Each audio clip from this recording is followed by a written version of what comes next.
What's your biggest turnoff in guys? Probably when they don't work out. Go to Oh, the really? gym and stuff, yeah. White men. So what do you guys prefer in a guy? Really rich, Really black. at least 6'5". 6'5"? Yeah. He's got to be taller, you know? Between men or women, who has a harder life? Absolutely women. Why? We're sexualized everywhere we go. Get like catcalled? Yeah. Absolutely. Modern society, driven by a toxic feminist ideology, has demonized men for far too long. For the past few decades, men have been consistently put down in every major area of society. But one thing about men that's been true since the dawn of time is that we are remarkably adaptable. In order to survive, men will adjust and overcome. This is how men have allowed humanity to survive to the present day. This is how humanity has been able to become the apex predator on the planet. Not by our physical characteristics, but our ability to be resourceful and survive. By adapting and thriving even after things have changed so drastically, we get better. And what we're seeing at the moment is the same pattern of behavior. This is men adapting to changing situations which no longer serve them. Men have been watching the way this society has been going for the past few decades, and recently, they've decided to opt out. Men are choosing to walk away from a society that doesn't appreciate them. They're walking away from a dating market that instantly labels them as predators just for existing. Men are paying attention to the insufferable way modern women choose to be, and they're saying one thing: no thank you. Alright, before we go any deeper into the video, let me share the comment of the day. Today's winner is Radix133, who said, "There's a reason why taking true accountability is called manning up." Damn, now that is poetic. You gotta love the truth behind this one. So man, please don't forget to reach out to my email to claim your $5. As always guys, I'm gonna pick one comment from each video. It could be the funniest, the most liked, or like this one that just really stuck out to me. So don't forget to leave a comment and you could be the next winner. Be sure to hit that like and sub button as it helps me out a lot. So now, back to the video.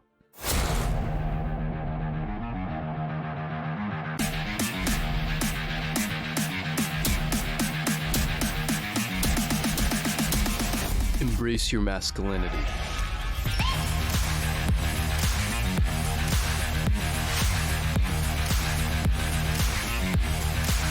This society has been telling men for generations that they're not needed and that they should go away. And men listened. In massive numbers, men are deciding to go their own way and find peace elsewhere. Society is constantly shocked by how little your average man needs in order to be happy. As long as he has freedom, autonomy, and peace, a man will be happy. But men being happier by walking away is something society didn't predict.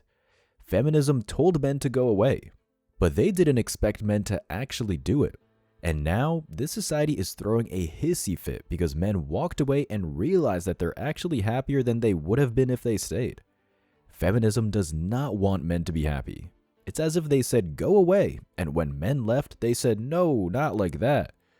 When a man doesn't have to deal with modern women, he's immediately happier for it. This is something that every man who successfully goes his own way will realize. When you walk away, it's like you realize how much BS you've been tolerating your whole life. Imagine that you were born with a splinter in your foot. It causes you pain every time you walk, but because you've had it in your foot since you were born, you have no idea what it's like to walk without that splinter. And then one day, the splinter dyes its hair blue and starts yelling at you, calling you a predatory, sexist, misogynistic pig. It becomes increasingly more combative, bitter, and argumentative. You put up with the splinter for as long as you can, but eventually, you say enough is enough. You grab a pair of pliers and you pull it right out. It stings as you pull it out. It takes a few days to heal, but then you put your shoes on and start walking again. All of a sudden, walking feels easy. There's no pain anymore. It's like walking on a cloud compared to what it was like before. You feel at peace and like you can walk anywhere. You then look back on your life and realize that the splinter in your foot was a big problem all along, but you just couldn't see it. Now you're grateful that the splinter started making noise. Without it, maybe you would have allowed the splinter to stay in your foot for the rest of your life. What I just described is the story of any man who decides to go his own way and leave women behind. Everything that's wrong with modern women can be demonstrated in the clip that I'm going to show you right now. This is from the same woman who famously demonstrated a few months ago how dysfunctional she is by getting rejected by a matchmaker.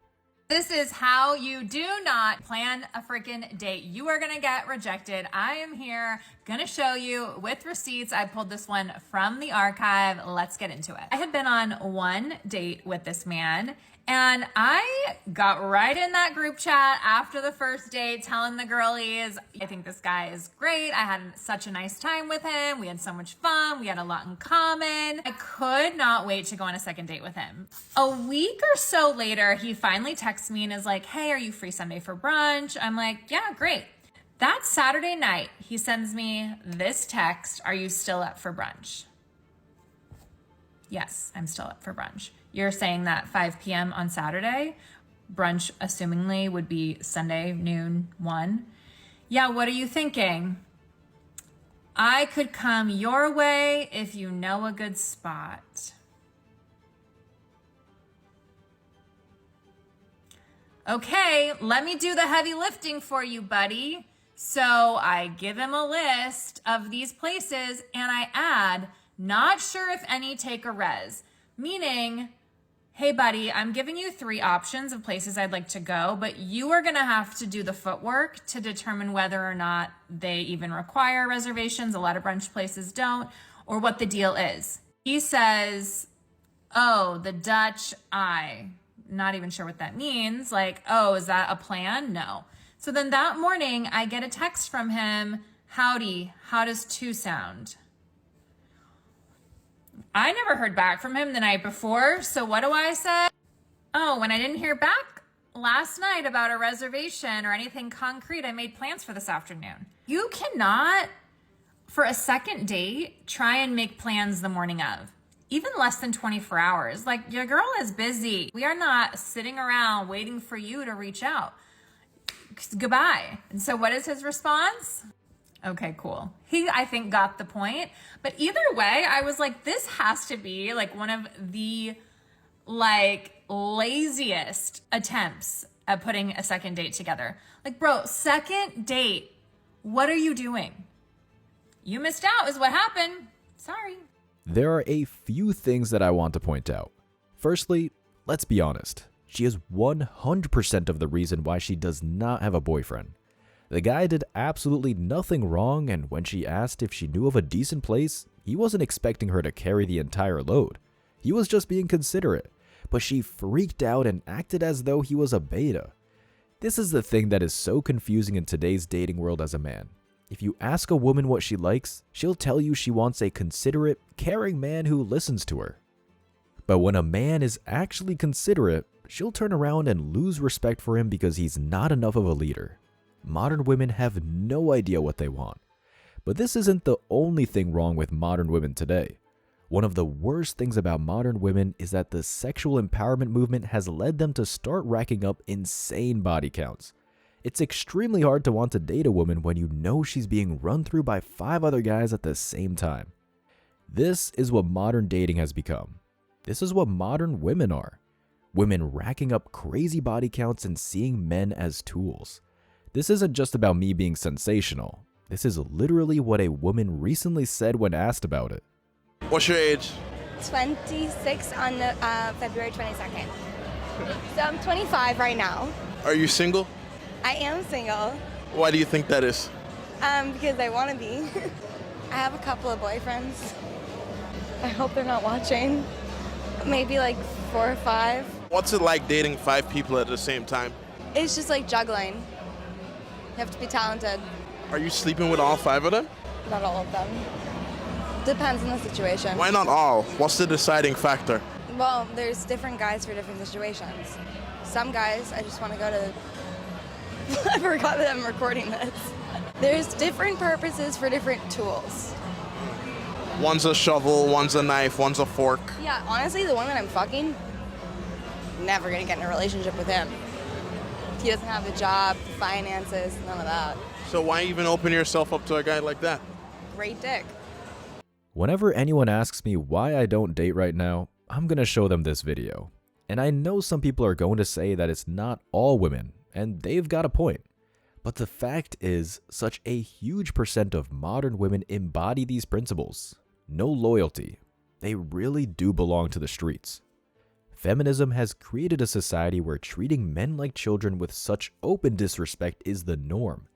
Take a look at this video for a quick snapshot into the mindset of most women when entering a relationship.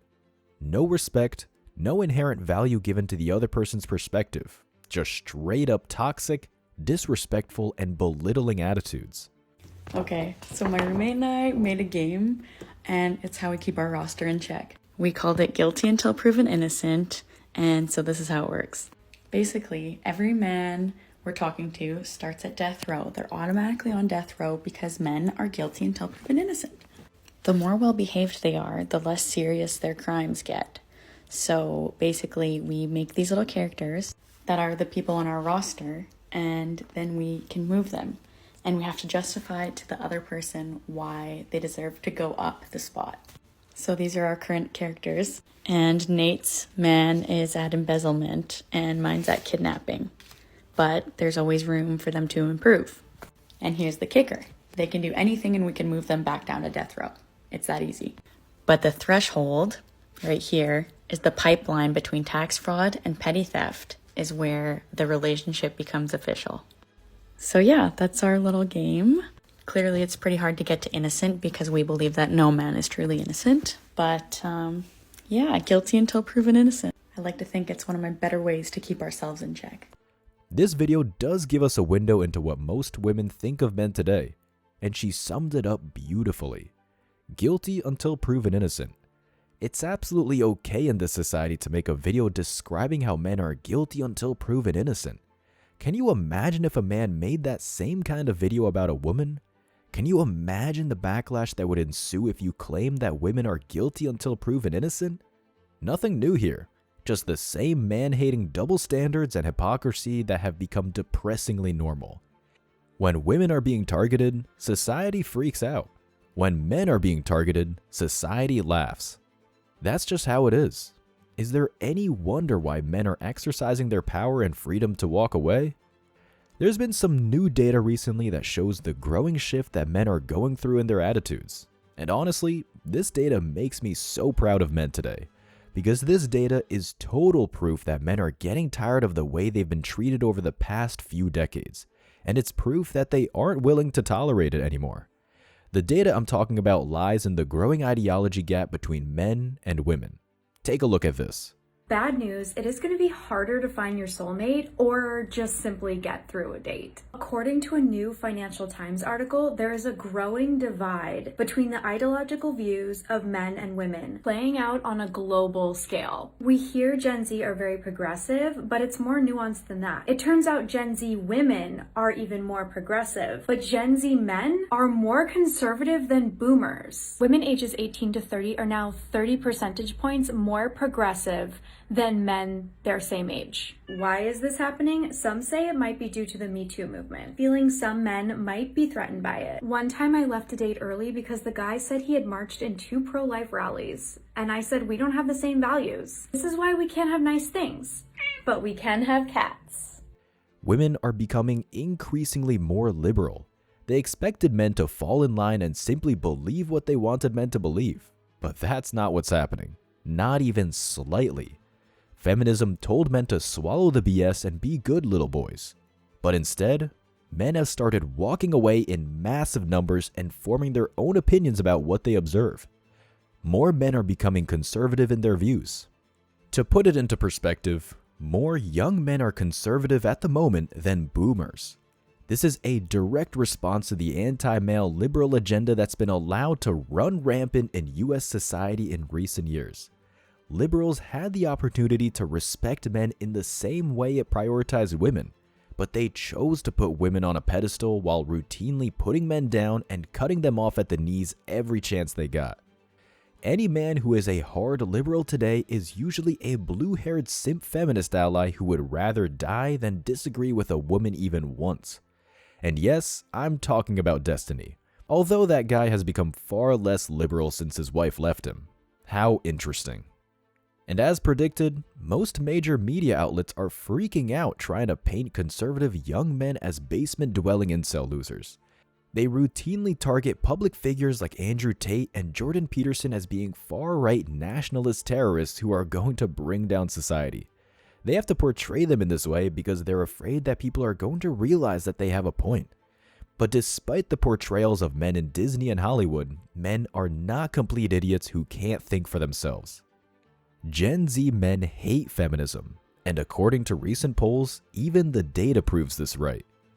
Tens of millions of men signed up to fight tyranny and protect their loved ones in World War I and II. There's a deep and inherent desire to protect the good in humanity. This is what being a hero truly means. This is what's fundamental to masculinity. And by the way, for a complete understanding of this, do yourself a favor and rewatch the Lord of the Rings trilogy again from the perspective of heroic masculinity. When you see it from that lens, it will change your life forever. The drive to embody heroic masculinity is what allowed men to endure incredible sacrifice to protect. But even that has been under vicious attack for decades. And now, even a necessary institution like the military is suffering from a lack of male participation. That's right, men are refusing to join up to fight for a country which openly says it hates them. Men aren't even joining the army anymore. There is currently a serious recruiting crisis in the West. This is what happens when you attack men. This is what happens when you take the fundamental male archetype of the hero and throw it under the bus while claiming it's the symptom of the toxic patriarchy. Men are adapting, and modern women can't stand it. Because when men adapt, they always succeed, and a successful man is the most direct threat to feminist ideology in this society. This is why walking away and becoming the most successful version of yourself in every sphere of life is the best revenge. But that's not the main reason you should be doing it. In the past, men would have fought a tyrannical dictatorship by going to war. This is what we've done countless times. But this time, the tyrannical dictatorship is within our own society, and its name is feminism. But instead of going to war, men are fighting in a much smarter way. We're doing what Bruce Lee suggested when he said that a great martial artist should be like water, flowing, adaptable. When an opponent strikes, the best thing you can be is a ghost, completely absent. And this is how men are fighting feminism today. With our absence, we understand that this is the only way society will change. If enough men wake up and refuse to play feminism's little games, it suddenly loses all power and influence it has over society. Our absence might force modern women to self-reflect and hold itself accountable. I feel inspired by the rise of the MGTOW philosophy in this society. It's no longer a niche subreddit group anymore. It's expanded into the mainstream, and we're seeing it across all data metrics. But the truth is, this is only just beginning. Men are starting to wake up in massive numbers, and soon, women are going to be in a position where they are single, lonely, and desperate. That's when they will realize what a toxic ideology feminism is and always has been. And when enough women get on our side, that's when the tide will turn in a huge way. That's when a civil war will emerge within feminism. To be honest, we're already seeing it from the videos of women claiming to regret believing the lies. For example, this woman realizes that the American dream she was sold by feminism was a complete lie. My name is Lohani Santos. I'm 26 years old and I am absolutely terrified of life. As you know, I'm unemployed, and yesterday I went around looking for jobs and stuff, and I am so scared, and I am pushing through everything. I am showing up, I'm being persistent, and I don't take no for an answer. And I think that's what's gotten me to where I am in life. Another thing I want to share that I'm really proud of. I'm the first person to graduate college from my entire family. English is actually my second language. My first language is Portuguese. My third is Spanish. The reason why I expressed a disappointment in getting minimum wage jobs, nothing bad to say about minimum wage jobs. That is I'm so respectful of everyone because I am everyone. I am you. I've been working minimum wage jobs since I was 16 years old. First thing I did was show up with my resume to Tommy Hilfiger, and I said, can I please speak to a manager? So 16-year-old me was doing what 26-year-old me was doing yesterday. I'm honestly so proud of myself. This is insane. And so anyways, my disappointment. I am not above any job. I am not above any opportunity. I am just simply human who just thought that going to college, getting a degree would get me further in life. Maybe I'd like, I don't know, I just honestly thought that I would have had a lot more like of my dreams accomplished, which was going to school for acting. I know some of you expressed that maybe I shouldn't have picked that major, but when you're 18 years old and you're deciding your future and you have dreams and you think, I'm gonna be an actor when I grow up, that's what you think. You think, I'm gonna study acting. I'm so glad I did. I'm so thankful I did, because I feel like I've met so many people along the way. I'm confident in my work, in my training. I need to share something else with you, but I think that I need to make one more video. As a man, there's only one thing we can do. Hold the line. Tell the truth. Women will eventually start to realize the same thing we've been saying for decades, that feminism is a toxic ideology that's rotten to the core, and it needs to go. As we hold the line, let's invite more men to wake up. It's only a matter of time. As always, I wish you tremendous success. Now it's your turn. What do you think? Let me know your thoughts in the comment section below. Remember that if you leave the best comment, you'll get $5. Thank you so much for watching. If you found value in this video, hit the like and subscribe buttons, ring the notification bell so you don't miss out on future uploads, drop a comment, and share it. See you in the next video. Till next time.